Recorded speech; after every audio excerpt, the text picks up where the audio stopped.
ఇది కేవలం సమాచారంగా మాత్రమే భావించండి. వైద్య నిపుణులను సంప్రదించండి. 30 ఇయర్స్ దాటగానే చాలామందికి అర్థం కానిది ఏంటంటే మనకి ఎగ్స్ పుట్టుకతో వస్తాయి, తర్వాత అలా తరుక్కుంటూ వచ్చేస్తాయి అనమాట, తగ్గిపోతూ వస్తాయి. 30 ఇయర్స్ అయ్యే వరకు ఆల్మోస్ట్ 50% ఎగ్స్ పోయి ఉంటాయి. కాబట్టి దాని తర్వాత ప్రెగ్నెన్సీ రావడానికి మరి ఎగ్స్ సఫిషియెంట్ నెంబర్ ఉండాలి కదా. అవును. ఒక ఎగ్ రిలీజ్ అవ్వాలంటే ఒక నెలలో 300 eggs have to start preparing. అబ్బా, అప్పుడు ఒకటే వస్తుంది బయటికి.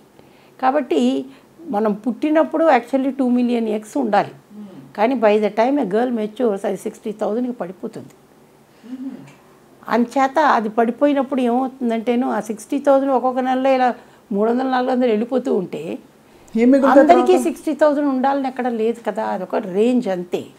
కొంతమందికి తక్కువ ఉండొచ్చు, కొంతమందికి ఎక్కువ ఉండొచ్చు. పెంచుకోవడానికి ఉండదండి. ఇప్పుడంటే స్టెమ్ సెల్స్ అవి వాడుతున్నారు, కానీ ఎంతవరకు సక్సెస్ఫుల్ మనకి తెలియదు.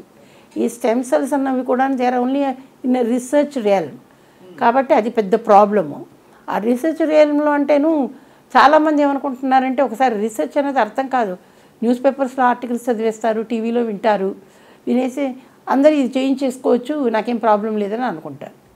ఇంకోటి వచ్చింది ఇప్పుడు, సపోజ్ కెరీర్ పరంగా you want postpone your pregnancy, celebrities చేస్తారు, మనం ఎందుకు చేయకూడదని ఎగ్ ప్రిజర్వేషన్. కాబట్టి ఎగ్స్ని ప్రిజర్వ్ చేస్తున్నారు, బాగానే ఉంది, ఎగ్స్ ప్రిజర్వ్ చేసుకోండి, మంచిదే, తప్పులేదు. కానీ by the time you are 40 years your uterus also must be young కదా. అవును. టు క్యారీ ద బేబీ, అది ఎవరు ఆలోచన చేయట్లా. Whether your uterus is capable of carrying this baby or. Complications పెరుగుతాయి కదా వయసు. న్యాచురల్లీ ఇప్పుడు మనకి వయసు పెరుగుతున్న కొద్దీ మెడికల్ డిజార్డర్స్ కూడా పెరుగుతాయి కదా. నీకు బీపీ రావచ్చు, షుగర్ రావచ్చు. అందులో మన ఇండియా డయాబెటీస్ క్యాపిటల్, కాబట్టి అందరికీ ప్రతి నలుగురిలో ఒక షుగర్ పేషెంట్ చూస్తున్నాం మేము, ప్రతి నలుగురిలో ఒక థైరాయిడ్ పేషెంట్ని చూస్తున్నాము.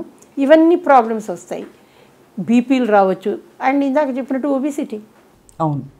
సో ఒబిసిటీతో ఎన్నో ఈ మధ్య అసలు సన్నగా ఉన్న వాళ్ళే కనిపించట్లేదండి. అంటే చాలామంది సన్నగా అవ్వాలని తాపత్రయపడుతున్నారు, కానీ they just don't know how to do it. That is because of our junk food అండి. ఇప్పుడు ఎవ్వరు కూడా ఇంట్లో వండుకోవటానికి ఇష్టపడాల.